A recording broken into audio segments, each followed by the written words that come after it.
meus queridos! Oh, que alegria estar aqui! Eu sei que você já conhece, né, o trabalho da Faustina, mas hoje vocês vão conhecer a vida de Zilma Dutra.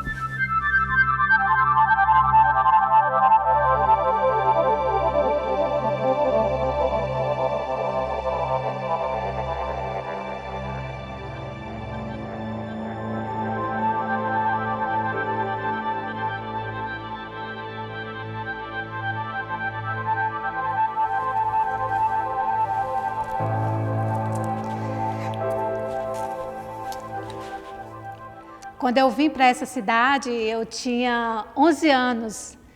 E chegando aqui, minha mãe deixou a gente ficava o dia todo, eu e minhas irmãs, na Fundação Santa Isabel.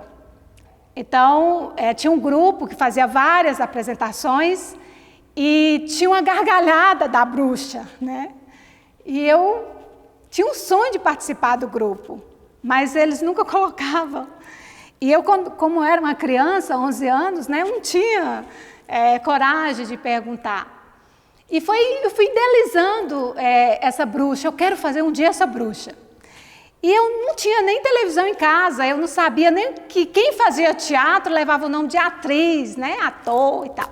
Aí um dia uma professora falou comigo, nossa, então você... Quando eu falei com ela, eu quero fazer a bruxa, tia. Aí ela disse para mim, então quer dizer que você quer ser atriz? Eu falei, mas o que é atriz? Aí ela foi me explicar que a atriz é quem faz teatro, quem interpreta, e foi me explicar. Eu falei, nossa, então eu quero ser atriz. E aí eu fiquei com aquele sonho. Eu achava lindo, lindo, lindo demais. Eu já tive a oportunidade de ir nesse lugar onde meu sonho nasceu, de fazer apresentações para as crianças, né? E eu fiquei muito emocionada. Aí o que aconteceu? Aí eu coloquei, né, na cabeça, então, para eu apresentar, para eu viver aquelas situações que eu imaginava, então eu tenho que estudar, né? E aí um dia uma professora, ela falou, olha, para você fazer teatro, você tem que estudar, sair da cidade, para você se formar. E aí foi o que eu fiquei imaginando, mas como que eu vou sair daqui? Meu Deus, quem é que vai me levar daqui? E um dia apareceu uma freira, que ela queria levar pessoas aqui, meninas, para o Rio de Janeiro. E eu falei, sabe de uma coisa? Cheguei lá e falei com mãe, eu vou para o colégio de freira, eu quero ser freira agora. Aí a minha mãe, né, confiava nas freiras, né, e deixou eu ir para o Rio de Janeiro. Aí eu fui para o Rio de Janeiro, gente do céu, eu e mais 2 meninas aqui da cidade. Eu tinha 17 anos quando eu fui para o Rio. Quando eu cheguei no Rio de Janeiro, gente, eu fiquei encantada. Muito feliz da vida, foi muito, me encantei com a cidade. E aí no colégio, né, a gente ficava rezando, tinha dia que a gente rezava o dia todo, e aos finais de semana, as freiras, ela levava a gente para a praia, né, eu fui para Paquetá, onde depois me falaram que foi gravada uma novela, nossa, foi lindo demais. Aí eu fui não me sentindo bem, né, não me identificando como freira. Eu comecei a falar com as meninas que eu queria ser atriz. Aí as meninas voltaram, acho que 3 meses, e eu fiquei 1 ano no Rio. Aí depois do Rio, eu falei, eu não quero voltar para outra cidade, para a cidade de onde que eu vim, porque lá como que eu vou estudar teatro? Lá não tem. Como eu tinha um tio em São Paulo, eu peguei e fui para São Paulo. E cheguei lá, no outro dia, eu já comecei a procurar escolas de teatro. E eu fiquei apaixonada, sabe? Quando, me lembro como se fosse hoje, como quando o professor pediu para que a gente fosse, né, à frente, se apresentasse, falasse o porquê que nós estávamos ali, e eu contei essa história que eu estou contando para vocês. E eu comecei a me envolver com o rapaz, mas ele não era ator. Eu comecei a namorar. Aí todo sábado e domingo, eu lembro que eu ia fazer essa oficina, né, no início.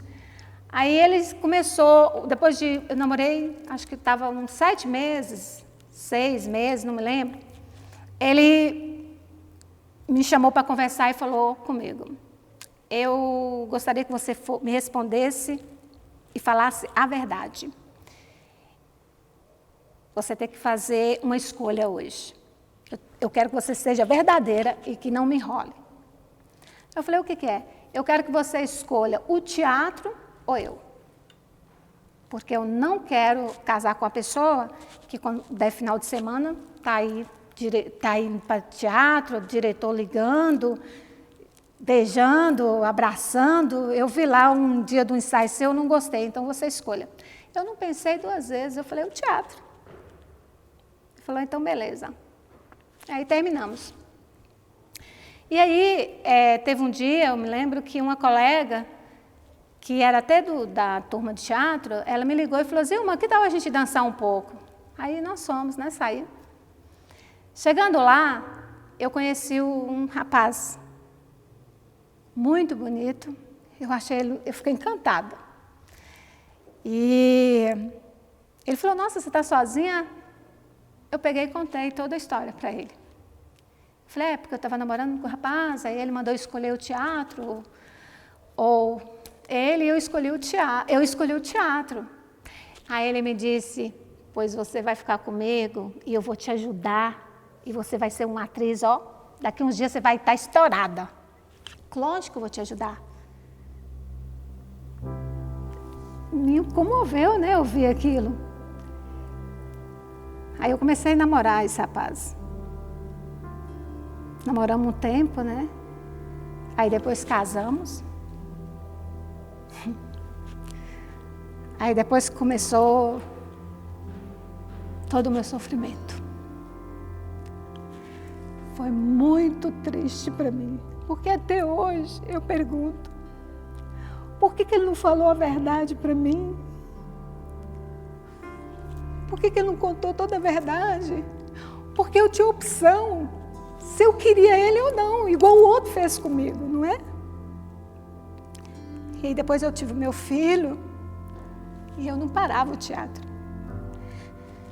Aí teve um determinado tempo assim que estava insuportável, porque ele começou a bater muito no meu filho. Quando eu saía, eu acho que ele ficava com raiva que eu ia para o teatro, então ele descontava tudo no meu filho. Ele jogava meu filho no sofá. Ele tirava um de ouvir, meu filho descendo sangue pela orelha.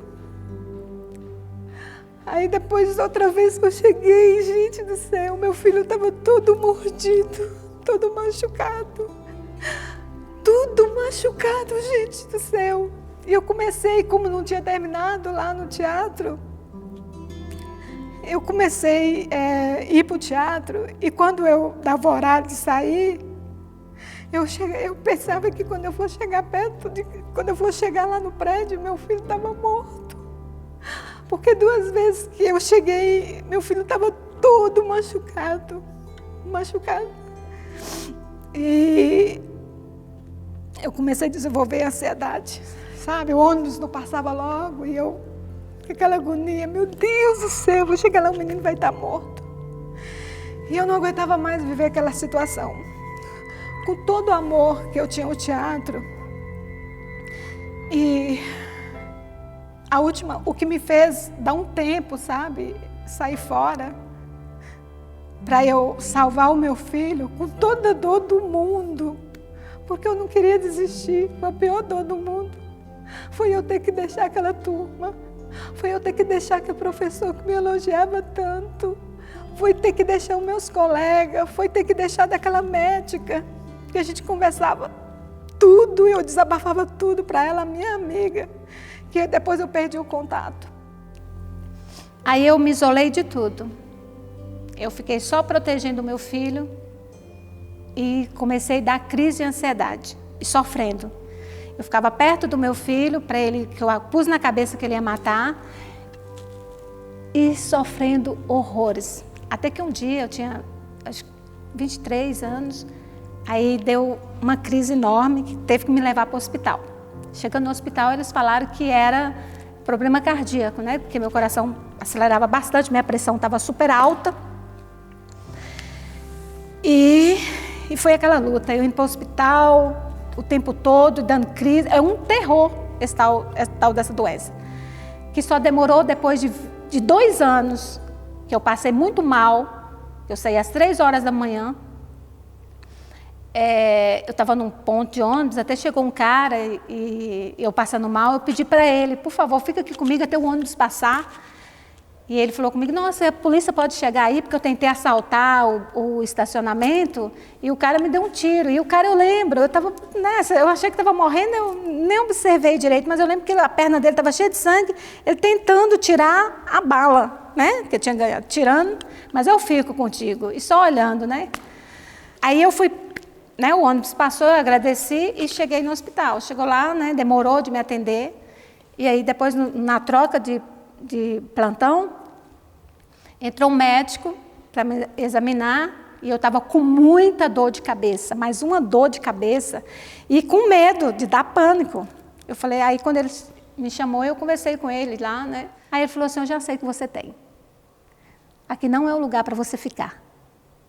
Você vai ficar internada para fazer uma tomografia e eu vou ajudar você a curar. Isso, porque eu já tive isso, eu sei que é um terror. E aí me internou, fez a tomografia, não tinha nada na cabeça, normal. E aí ele falou, nós vamos tratar do pânico. Passou um remédio para mim. E me ajudou demais. Ele falou, ansiedade, aí você vai agora ficar suave e tal, e vai fazer o que você gosta. Eu falei com ele, ainda falei com ele que eu queria voltar para o teatro. E aí eu comecei, ele falou, e outra coisa, você vai precisar de ajuda. Você vai num especialista e vai conversar com ele o que está acontecendo. Porque você vai passar no psicólogo e tal. Não deu tempo eu passar no psicólogo. Eu fui no médico e contei tudo o que eu estava passando, né? Falei que eu tinha colocado na cabeça que eu estava com tumor na cabeça. E que toda aquela sensação que eu tinha, fazer exame, fazia tudo, estava tudo normal, estava tudo bem comigo, e eu não entendi o porquê que eu estava sofrendo tanto. Né? Eu deitava lá na Paulista, quando dava o pânico, eu não estava nem aí. Aí ele falou comigo, olha, como está seu casamento? Aí eu contei tudo para ele, eu contei do teatro, né? Foi interrompido, e contei para ele que o que o meu filho estava passando. E ele falou, olha, é seu casamento, e você não é obrigada a ficar com quem você está infeliz, né? Ser uma menina. Então, vamos resolver isso. Me encaminhou para psicóloga. Não cheguei a psicóloga, mas eu fui a um amigo meu, que era professor da USP, que sempre me levava, e contei para ele. Aí ele falou assim, olha, eu vou fazer a sua separação. E eu vou chamar ele aqui, que ele tem que sair da casa. Que você está muito doente. Ele já era meu amigo, ele tomou um choque até quando me viu, né? Eu super magra, estava super magrinha e tal. Aí chamou ele. Aí eu cheguei, né, e falei com ele que eu não queria ficar casada mais. Eu me lembro que ele estava na pia com um copo. Eu tive a sensação que ele fosse jogar o copo em mim, só que ele quebrou o copo. Ele fez o copo, quebrou o copo e eu só vi sangue na mão dele. Né? Eu gelei, corri de medo dele, fiquei no banheiro. Meu filho, eu não imaginava nunca que meu filho lembrava disso. Pequenininho, acho que tinha uns 2 anos, eu fiquei, um dia ele falou comigo assim, eu me lembro que um dia você estava pedindo socorro para mim, você dentro do banheiro, porque ele estava batendo o banheiro. Eu tenho certeza que aquele dia, que se ele me pegasse, conseguisse abrir a porta do banheiro, aquele dia ele tinha me estrangulado. Eu não tenho dúvida. Eu falei com ele, não quero mais ficar contigo. Eu não sou obrigada mais a ficar casada com você. Aí ele veio em direção a mim, eu corri para dentro do banheiro. Eu entrei no banheiro, fechei a porta e ele começou a socar a porta com o pé. E me bater. Eu tenho certeza que ele ia me matar aquele dia. Eu comecei a gritar, filho, pede socorro, pelo amor de Deus. Oh, filho, ele vai me matar. Ai, foi difícil demais, gente. Eu tenho que pedir uma criança. Eu acho que pelo fato de eu ter gritado muito, ele parou, porque eu devo ter chamado a atenção de vizinhos, porque eu morava no prédio. Mas eu gritei com toda a força que eu tinha no mundo, porque meu filho dependia de mim. E se ele me matasse, eu tinha certeza que em seguida, se meu filho fosse ficar com ele, ele ia matar meu filho. Então eu gritei, eu acho que depois eu fiquei sabendo que muita gente do prédio escutou. Me ajuda! Filho! Pede socorro, meu filho! Filho! Eu preciso cuidar de você, filho! Oh, meu Deus do céu! Ele vai matar eu e meu filho! Filho! Desce, filho! Desce!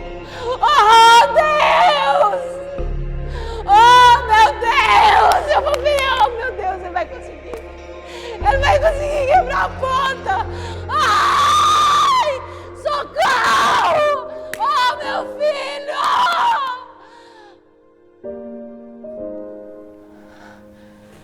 Aí ele parou. Gente, foi um terror aquela sensação de saber que ia ser morta. Porque eu tenho certeza que ele iria me matar aquele dia.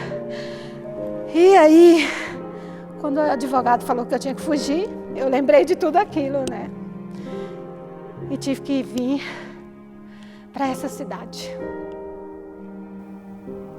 Eu estava melhorando. Eu voltei para o teatro, estudar teatro.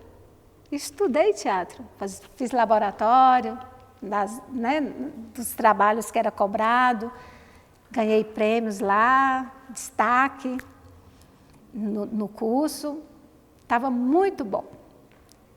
E eu percebi que quando ele buscava meu filho, que ele me via arrumada, bonita, né? Na época super jovem, 23 aninhos e tal, ele não gostava. E ele me pirraçava. O meu filho era para ser entregue às 18 horas. Aí ele 10 horas, ele não chegava. Aí eu começava a entrar em pânico. Eu falei, ele vai matar o menino? E eu começava a passar mal de novo. Aí eu encontrei um método para eu continuar no teatro. Eu falei, quando ele chegar para pegar o menino, eu vou fingir que eu estou doente. Eu vou estar deitada. E deu certo. Porque quando ele chegava, eu estava deitada, eu falava para ele, eu não estou bem, vou estar voltando, tudo aquilo. E eu senti o prazer que ele tinha de me perguntar, você quer que eu faça alguma coisa para você? Que eu esquente um leite com café? Que eu faça a torta? Aí eu falava, não, eu quero um copo com leite. Aí ele me dava o copo com leite e ia super feliz com meu filho. Quando era às 18 horas, ele voltava. Mas antes disso, quando ele saía, eu corria. Corria para o quarto, desesperadamente, tomava meu banho, vestia a melhor roupa que eu tinha, ia pegar o metrô e ia lá para o teatro.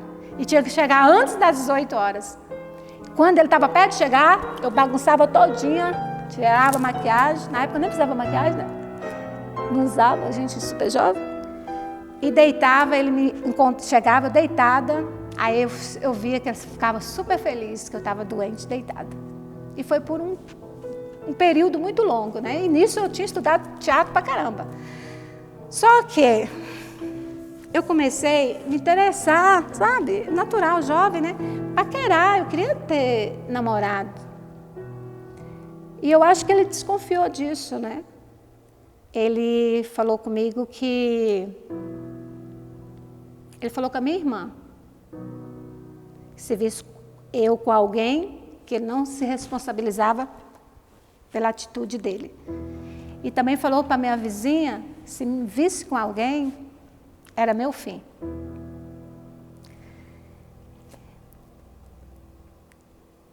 Aí o que eu fiz? Eu fui lá para o advogado e contei.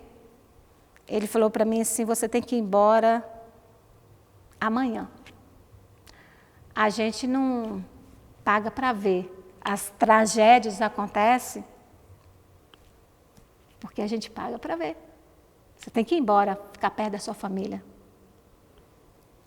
Gente, quando esse advogado falou isso para mim, eu fiquei arrasada. Que eu falei, meu Deus, eu vou para aquela cidade, lá não tem teatro, o que eu vou fazer lá?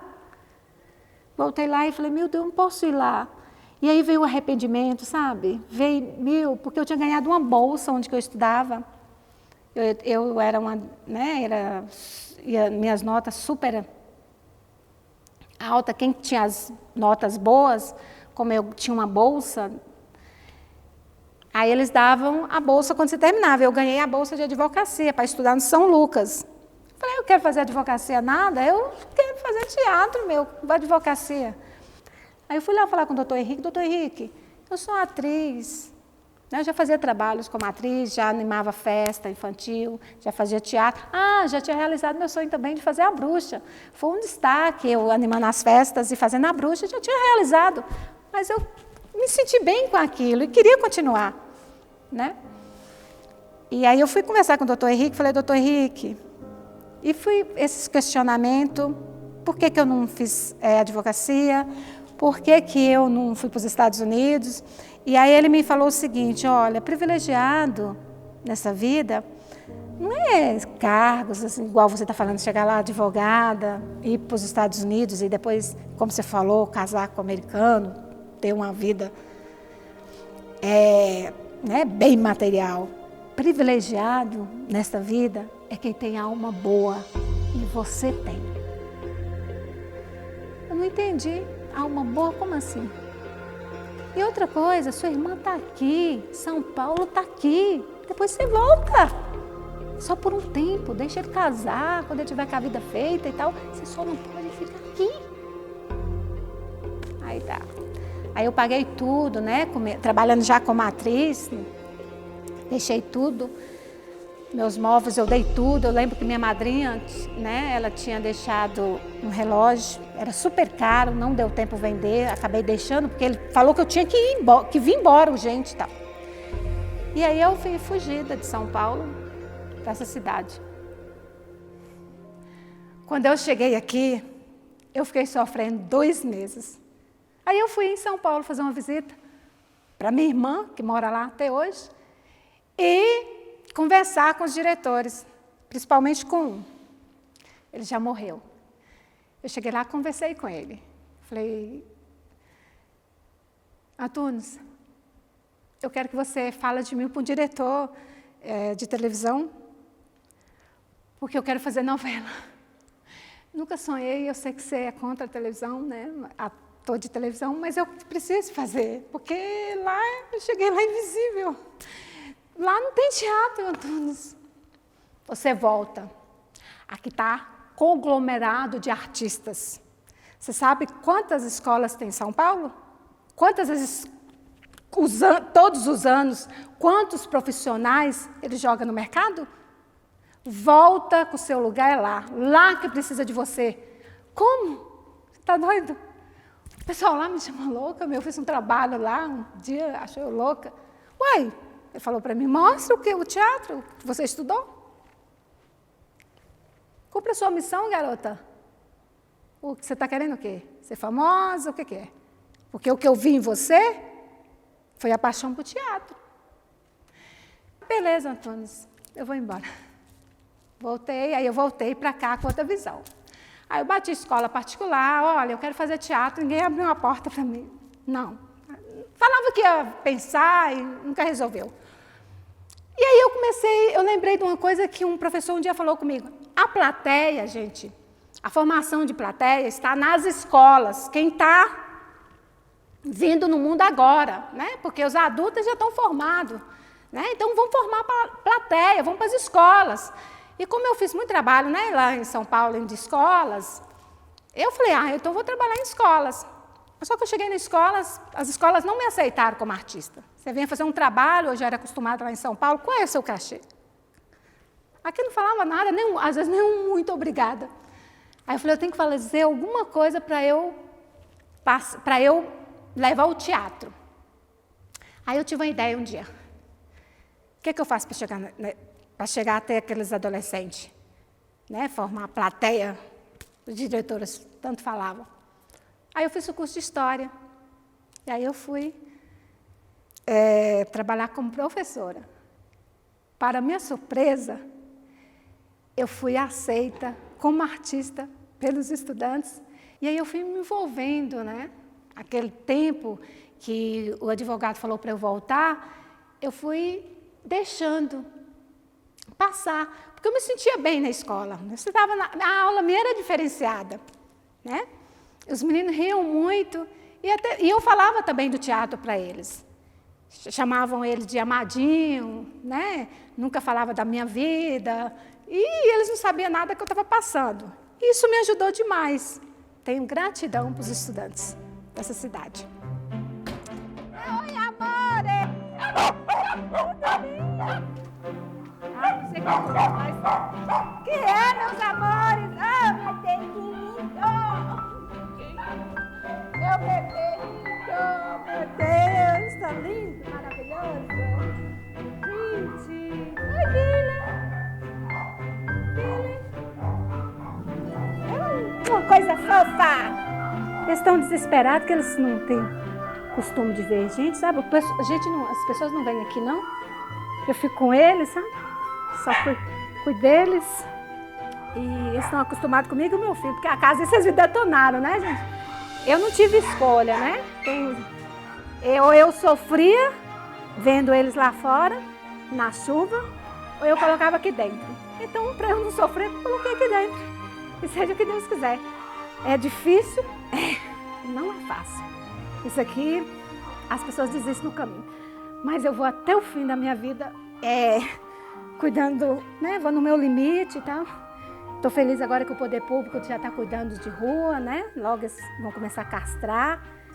Teve uma luta aí, mas foi vencida. Então agora eu estou sentindo firmeza, estou vendo que está pegando os cachorros quando eu chamo, que o povo joga aqui na porta.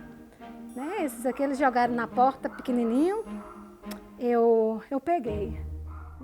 Eu sempre fui contra os maus tratos. Eu comecei a ver o sofrimento dos animais dessa cidade. Então eu pegava, teve um dia que eu tinha 5 cachorros. Aí eu trabalhava, né? Ficava com eles.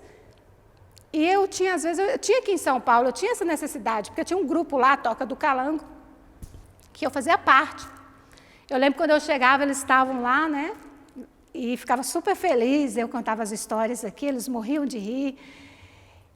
E eu fiquei muito triste porque teve um dia que eu resolvi, eu falei, sabe de uma coisa? Eu vou embora. Tinha trabalhado um período, né, uns 2 anos como professora, acho que chegou a hora de ir para São Paulo. Aí quando eu cheguei, eu peguei meus 5 cachorros e dei para uma senhora. E aí eu fiquei em São Paulo, acho que eu fiquei 1 ano, e também tinha a minha madrinha, né, que ela tinha deixado uma casinha lá na Praia Grande para o meu filho, então eu ficava sempre lá. E aí eu dava vontade de voltar, né? Tinha essa ligação, porque meu filho estava aqui, eu vinha. E aí eu chegava, eu queria saber sobre os cachorros, né? Meus cachorros que eu gostava tanto deles, eles também era recíproco. Aí um dia ela me falou, uma delas, olha, seus cachorros nós tivemos que matar, porque eles comiam galinha. Com a maior naturalidade do mundo. Eu fiquei arrasada, muito triste.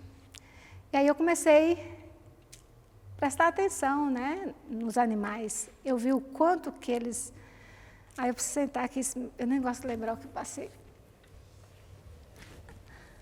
Aí começou minha luta, que eu entrei na causa animal, né. Foi aí que eu fui ver mesmo que as pessoas são capazes de fazer. Então eu comecei, né, eu vi um cachorrinho na rua, eu pegava. Aí depois, quando eu vi, já estava gente já levando em casa. E depois começaram a me ligar. Gente, eu fiquei sem chão, eu ficava sem saber o que eu fazia. Porque é como se eu tivesse eu estivesse no buraco, sabe, gritando, ninguém me escutando. E também me senti invisível nessa causa, sabe? Porque às vezes eu via, né, tinha um cara que soltava os animais quando ficava doente, e eu cuidava, e depois eles me acompanhavam quando eu ia trabalhar, e depois eles sumiam. Depois eu ficava sabendo que a mesma pessoa que colocou lá para eu cuidar, pegava de volta. E eu sofria com aquilo, né? Aí depois teve outros que foi mais triste ainda, né? Que eu acho que é doer a alma, porque eu não entendi o porquê que um animal que não fez nada, não irracional, tinha que sofrer tudo aquilo. Então eu peguei cachorros, quando eles cruzam, né? Às vezes saem e às vezes encontram um cachorro de rua, né? Aí às vezes o dono veio e não gosta, joga água quente. Peguei um dia um cachorrinho que tinha recebido água quente. Aí eu cuidei dele, né? Cicatrizou e tal. Encontrei um homem que quis, depois ele soltou na rua. Eu sempre quis saber o que aconteceu com os cachorros que eu doava. Aí falou, soltei, em saída de Rio Pardo. Aí um lugar. Nessa saída tem bastante cachorros. E aí eu fui lá, encontrei ele, trouxe para casa. Aí teve um dia que ele começou a colocar sangue pro nariz. Aí eu levei lá fui na veterinária, e depois ela, né, falou comigo que tinha que fazer o teste da doença lá, que eu nem imaginava que tinha, né, que é a doença popularmente chamada calazar. Aí ela me disse que tinha que fazer eutanásia. Fiquei arrasada. Cachorro bonito, mas eu já tinha cuidado dele, estava gordinho, só estava sendo sangue pro nariz. E marcou o dia da eutanásia, o preço e tal. Eu lembro que eu peguei, né, dei uma volta. Eu não como carne, não gosto de carne, mas eu lembro que esse dia eu comprei um pedaço de carne que eu sabia que ele gostava e fiz para ele. E dei uma volta, né, na rua com ele. Mais triste, porque eu sabia que ele ia embora naquele dia. E aí um rapaz veio me buscar. Eu fui com esse cara. Chegando lá, a veterinária falou, nossa, mas ele está tão saudável. Será que é necessário mesmo fazer eutanásia? Falei com ela que eu ia estar viajando e que... Como que era? Ela tinha me explicado, só que a medicação não pode deixar, né, de dar. Me explicou tudo direitinho. Eu peguei e fiz o seguinte, eu falei, mas se ele ficar aqui, quem é que vai cuidar? Falei para ela, né, pode esquecer de dar os remédios e depois a doença manifestar. Ela falou, se esquecer, aí a doença manifesta e ela judia bastante. Eu falei, então eu quero que faça a eutanásia. Aí assinei o papel e levei o cachorrinho e eu lembro que ele ficou lá sentadinho, deitadinho, né, bem tranquilo, porque ele sabia que eu estava lá. E o rapaz que foi, ele gritou, venha, você não pode ver não. Eu pensei comigo, mas se eu sair ele vai começar a latir, né? Eu vou ficar até o fim. Então, coloquei ele na... ela pediu para eu colocar, eu falei, não, eu não vou colocar na maca. Eu não vou colocar. Aí a menina ajudante lá pegou e colocou. E eu fiquei assim, virada, eu não olhei. Aí ela falou, pronto. Terminou. Quando eu olhei, gente do céu, estava morto. É uma sensação, gente, que não dá para descrever o que eu senti naquele momento. Eu só sei que eu fiquei 3 meses de cama, porque eu me senti assassina. Eu me senti uma assassina e ainda falava comigo, você pagou para matar. Fiquei com muito medo, sabe, de eu não levantar. Aí teve um dia que eu falei assim, eu vou levantar e vou cuidar deles, vou gritar por eles. Foi aí que começou outra luta. Foi estar gritando, né? E assim, a sensação era de sozinha, num deserto. A solidão tomou conta. E eu comecei a observar, né? Na cidade, muito cachorro na rua, muitos maus tratos, que o pessoal chamava, eu via. Eu falei, não, eu vou ter que brigar por isso.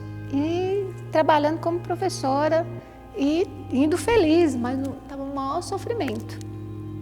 Comecei a levar lá para casa, né? Teve um que teve uma pessoa que pediu para que eu ajudasse, o Romeu. Ela falou, Romeu.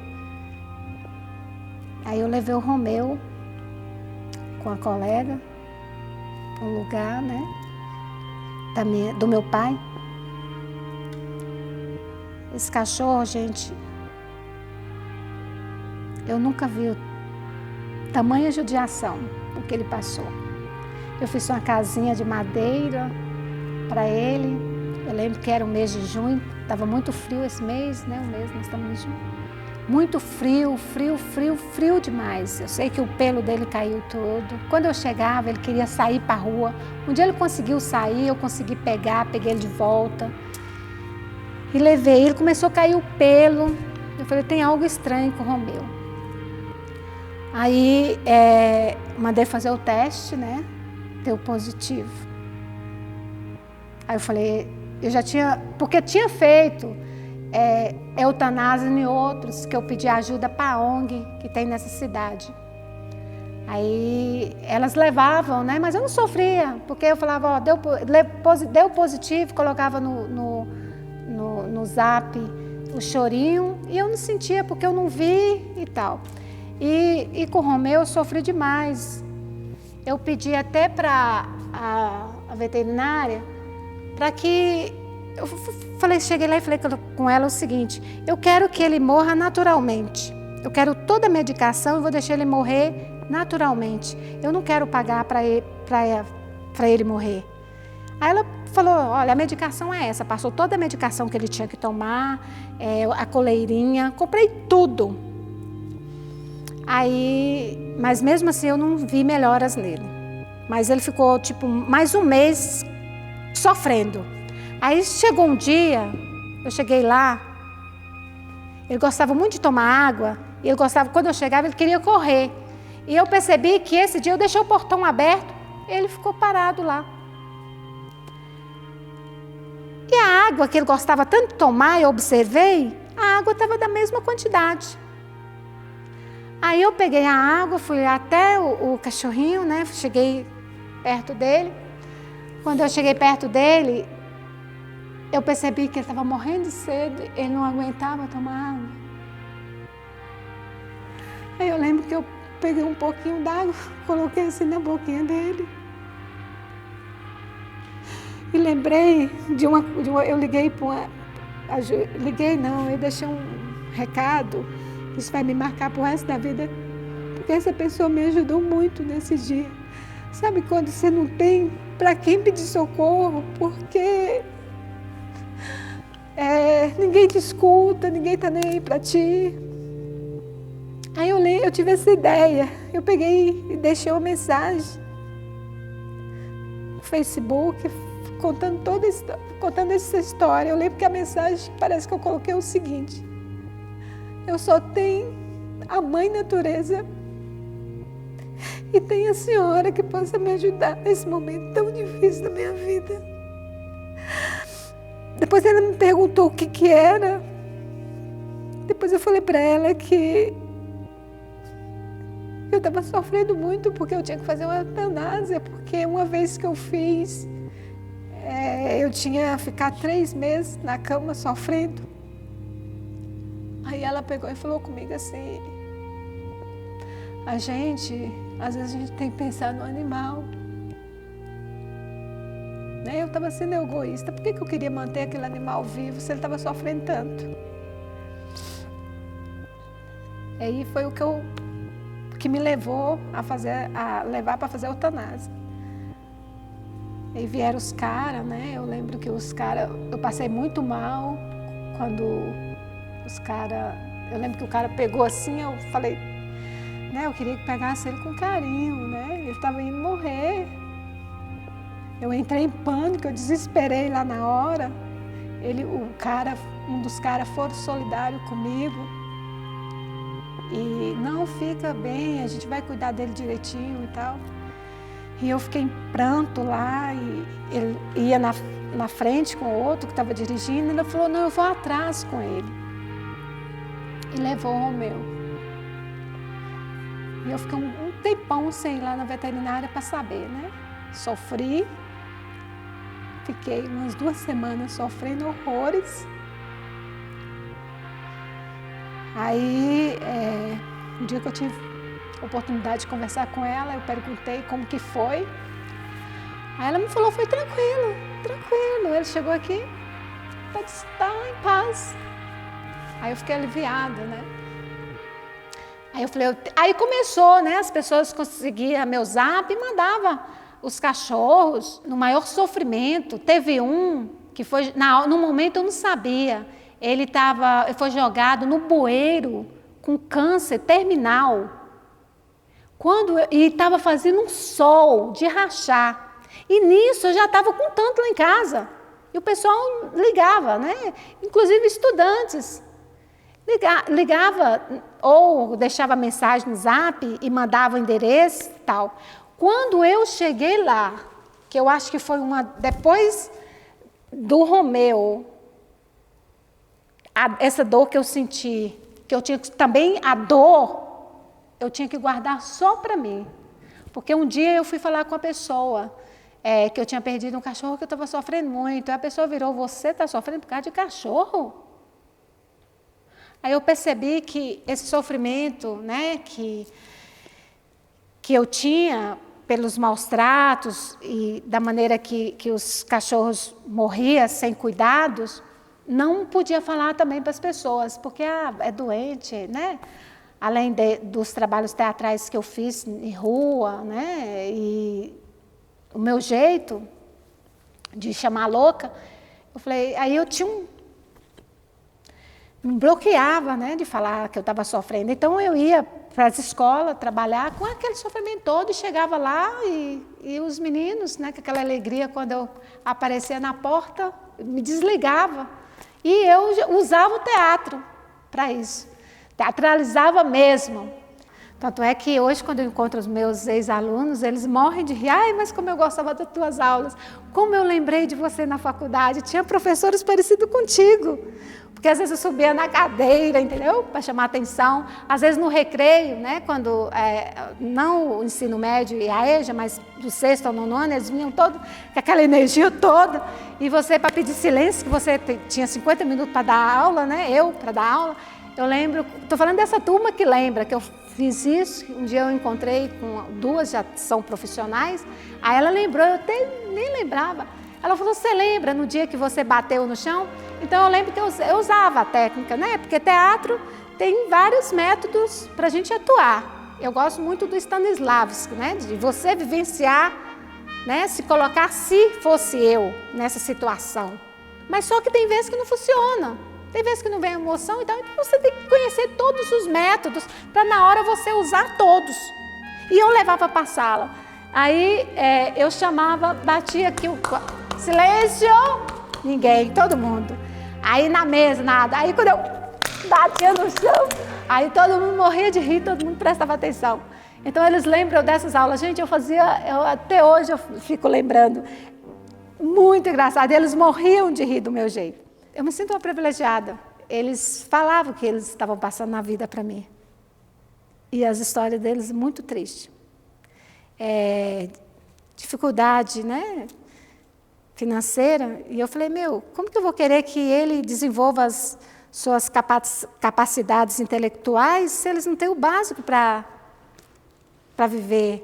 Né? Uns falavam comigo, tia, lá em casa às vezes a gente passa fome. Mexia muito comigo isso, sabe?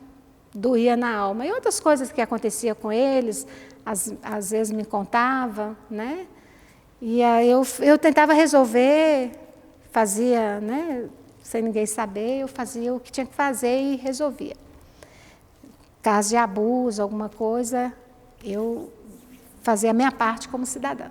Mas teve uma escola que acho que eu não expliquei direito, o teatro, a profissão de atriz, enfim. E eu já fui entrando e dando minha aula, né? Acho que eles acharam meio diferente, mas não comentaram nada. Até que um dia, porque quando eu chamava a atenção deles, né, eu teatralizava e fazia eles ficarem em silêncio para me ouvir. Principalmente quando falava palavrões e não respeitava o coleguinha. Eu lembro de uma situação que até vivi quando eu vim da zona rural, que era o preconceito de quem era da roça.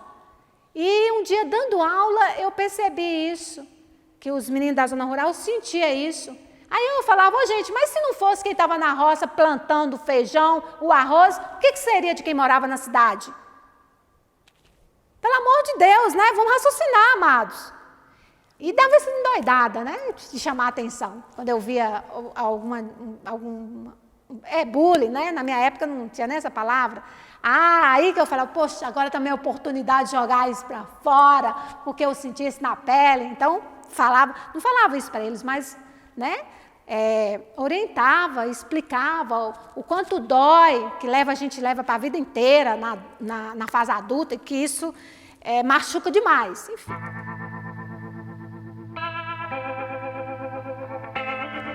Aprenda o mais simples.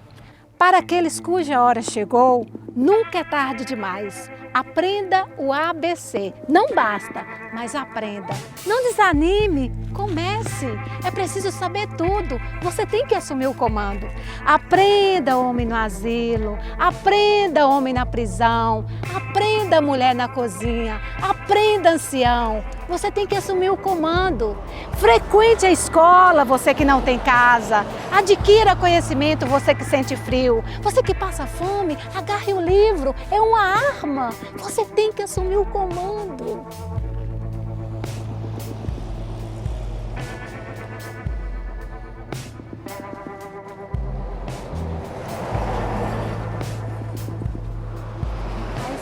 Vou querer dois.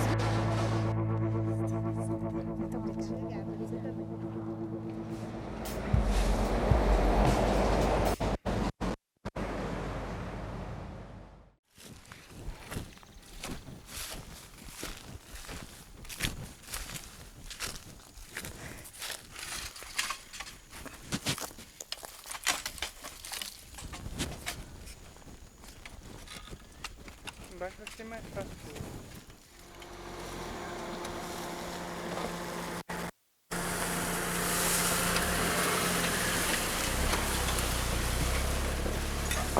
Nossa, muito emocionante ser recebida pelo melhor amigo do homem.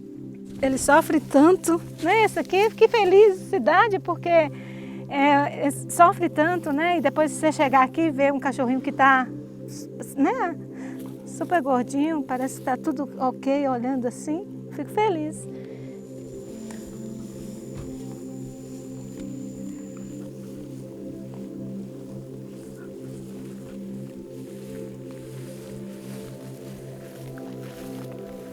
Eu lembro daqui, ó, eu ficava sentadinha aqui, eu e minhas irmãs, eu lembro dessa janela aqui, ó, foi o quarto. E mais aqui a gente for andando aqui, tem um lajedo, desce, era onde que minha avó morava. Aí era meu percurso. Aqui que está a minha base. Levei muita coisa daqui, a humildade. Fui para a cidade de Itaiobeiras, né? Quando cheguei lá, há 11 anos, eu vi aparecer o teatro. Eu nem sabia o nome que dava para quem fazia aquele trabalho. Aí eu fui para o mundo, né? Realizar meu sonho. Foi meu pai que construiu essa casa. Nossa, era um movimento que mudou, né? Porque era tudo verdinho. E minha alegria era ir para aquele, ó, fazer aquela caminhada indo para a direção para casa da minha avó.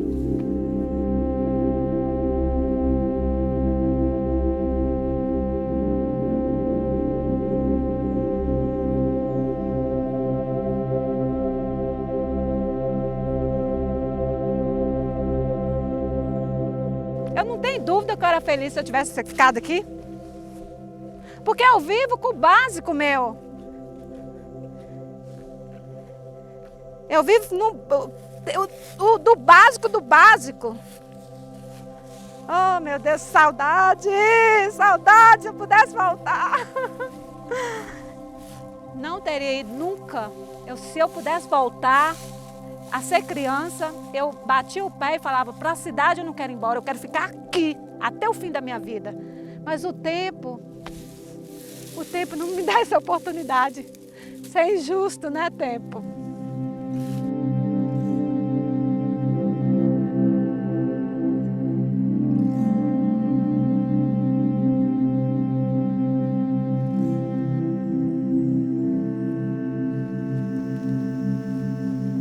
Nossa, chegar aqui dá uma saudade com tanta gente que nem está mais aqui nesse mundo.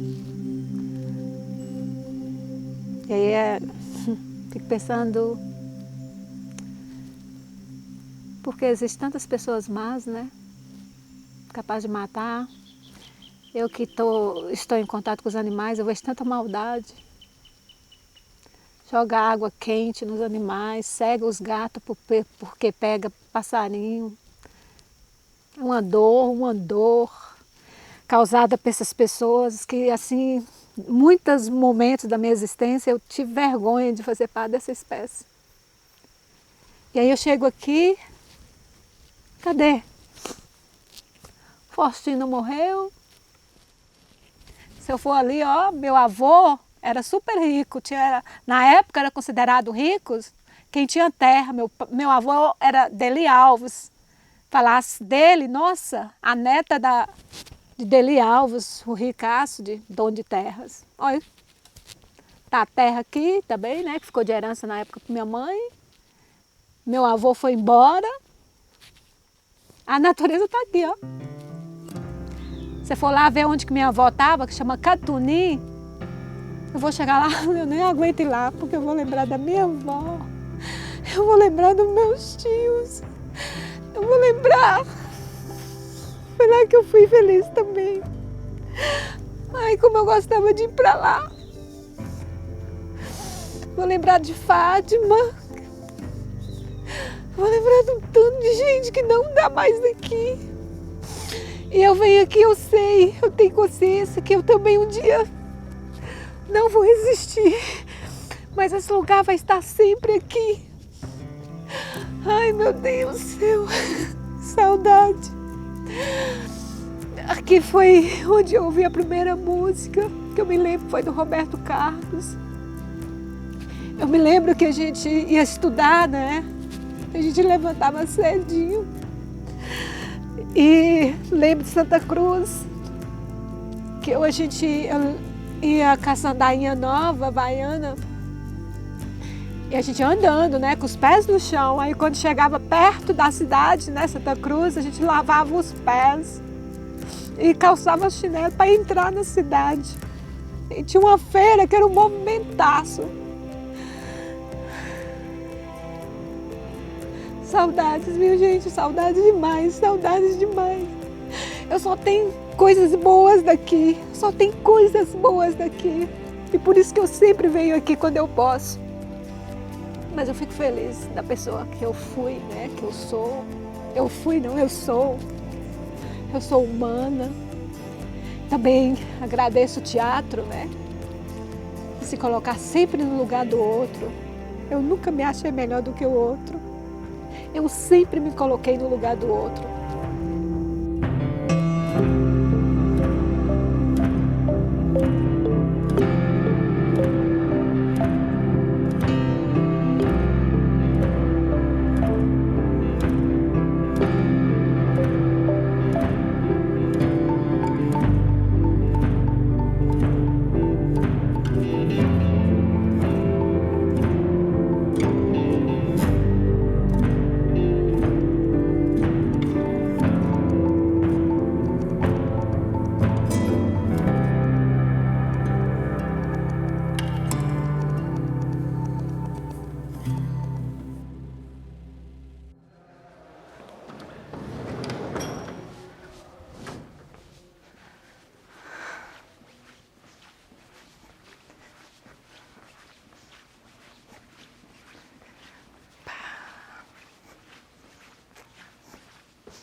Amélia, querida, sozinha, na véspera de Natal?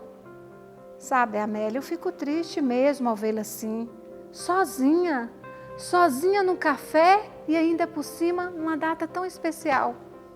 Eu fico tão triste como naquela ocasião em que você visitou nossa casa de campo, que você ficou nesse silêncio. Deixa eu pensar, por que você não diz uma palavra? Por que meu filho se chama Esquio? Porque é o nome do seu pai, né? Por que você não visita a praia? É por isso que o meu marido me leva para o lago, porque você não tolera a praia. Como eu nunca tinha pensado nisso. Amélia, eu te odeio. Eu te odeio. Eu te odeio! E você não disse uma palavra sequer todo esse tempo?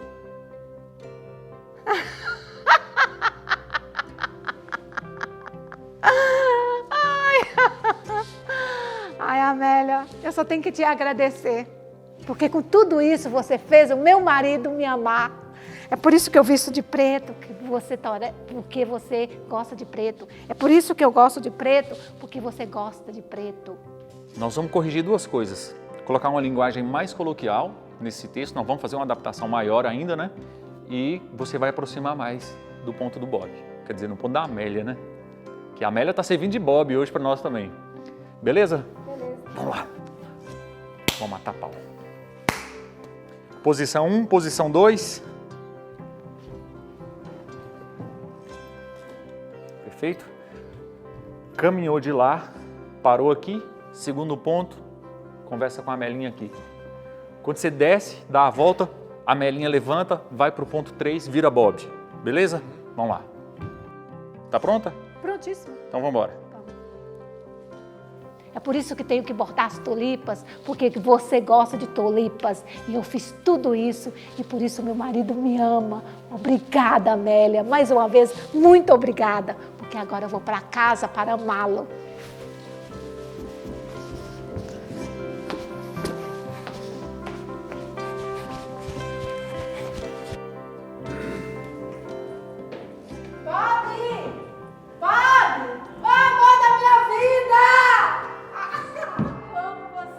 Foi? Eu amo você. Ai, obrigada. Amélia, muito obrigada, Amélia. Eu amo você, meu querido. Ele ficava assim com você pra sempre. E até o dia, o último dia da minha existência. Eu te amo, te amo, te amo, te amo, te amo, te amo. Corta! Tá legal? Oi, Amélia. Tudo jóia, Amélia? Tudo bem? Eu nunca vi a Zilma. O primeiro encontro nosso já foi feito uma cena de improviso que foi maravilhoso. Eu senti muita verdade no talento dela. Eu acho que a pessoa realmente tem talento, é uma pessoa maravilhosa, sensível, né? E é um prazer, foi um prazer mesmo participar. Eu fico super feliz quando eu estou ensaiando o espetáculo. Eu sou grata esse privilégio que eu tenho de ser atriz, de se colocar no lugar do outro. Eu acho que é uma bênção e foi o que me salvou. Eu fico muito feliz, né, de eu não ter ficado amarga com a vida, porque o que eu passei na mão de um homem era para estar hoje no hospício. Eu tenho cicatriz, né, aqui na minha mão que ele me mordeu, ele batia na minha boca, fora os traumas psicológicos, mas eu não parei. Eu não parei com o meu teatro. Eu sou grata o resto da minha existência aos estudantes da cidade de Itaiobeiras, porque eles me acolheram, eles me aceitaram como artista. E também, né, lembro da causa animal, que eu lutei pelos animais na cidade de Itaiobeiras. E aí tem muita gente que fala, mas por que isso? Vai fazer seu teatro, volta para São Paulo, não sei o quê. A causa animal, eu acho que é porque eu me identifico muito com o sofrimento, né? Porque eu vi as atrocidades que os animais passam na mão das pessoas. Então, todo mundo fica querendo entender o porquê, né, esse sentimento que eu tenho pelos animais.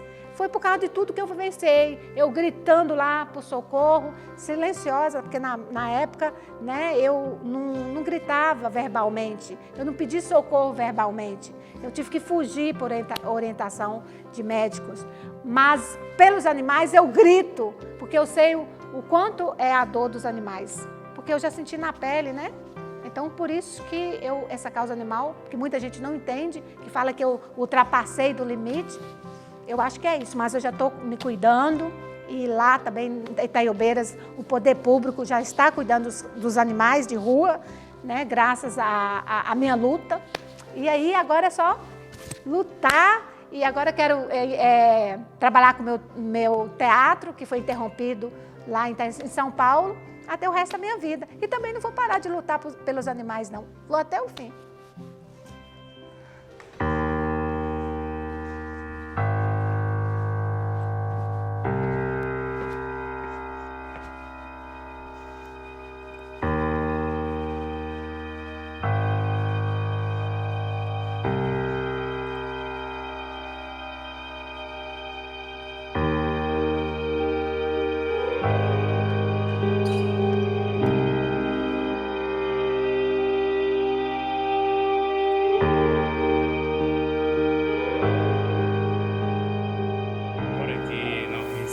No prédio que a Zilma morou, ela fazia teatro com as crianças, ela trabalhava no teatro, que maravilha. Ela só deixou saudade aqui no prédio, né? As crianças ficavam muito contentes. Até hoje, as mães das crianças perguntam dela, né? Que ainda eu tenho contato com ela. E a nossa amizade não acabou até hoje. Ela é uma pessoa muito gentil, muito boa. Eu vou sentir muita saudade dela agora que eu mudei de escola, mas ela foi uma pessoa muito especial, é uma pessoa muito especial pra mim, eu gosto muito dela. Zilma foi minha professora no 6º ano, foi uma pessoa maravilhosa, que assim, sempre traz alegria onde ela passa, um amor pelos seus olhos, transmite um carinho pelos seus abraços. Além dela declamar, de interpretar, ela ensina para nós sobre a vida, sobre a arte. E antigamente eu conhecia ela apenas só de ouvir falar ou de críticas, mas hoje, depois que eu tive o prazer de conhecer ela pessoalmente, de conviver com ela e além dos âmbitos escolares, eu percebi o quão grande e maravilhosa é Zilma Dutra. Aquele ser humano que tem a sensibilidade de encontrar um animalzinho na rua e levar para sua casa, cuidar dele, às vezes deixar até de comprar o seu alimento, o seu produto de higiene para poder cuidar do animal de estimação, é sinal de um coração gigantesco. O artista se sentir só, se sentir solidão, é muito triste, porque ele acredita em algo, ele sabe fazer, ele tem o caminho, mas lhe faltam oportunidades. E o que eu percebo que tem faltado para a Zilma são oportunidades, porque talento ela tem. Mas infelizmente a gente ainda vive numa sociedade onde as pessoas não aprenderam a valorizar os artistas. Ela sempre levando o nome da nossa região, da nossa Itaiobeiras, para os 4 cantos do Brasil, tá? Com muito brilhantismo. Parabéns, Zilma, continue sempre assim. Que Deus abençoe, continue assim, sempre focada, sempre acreditando, sempre ajudando e colaborando com o crescimento de Itaiobeiras e região através do seu talento cultural e também através da sua força como cidadã, defendendo os nossos animaizinhos. Um grande abraço, fica com Deus. Maria Zilma Dutra, brasileira, guerreira, mulher, mãe, exemplo nacional, mulher que merece o apoio das autoridades superiores dessa região.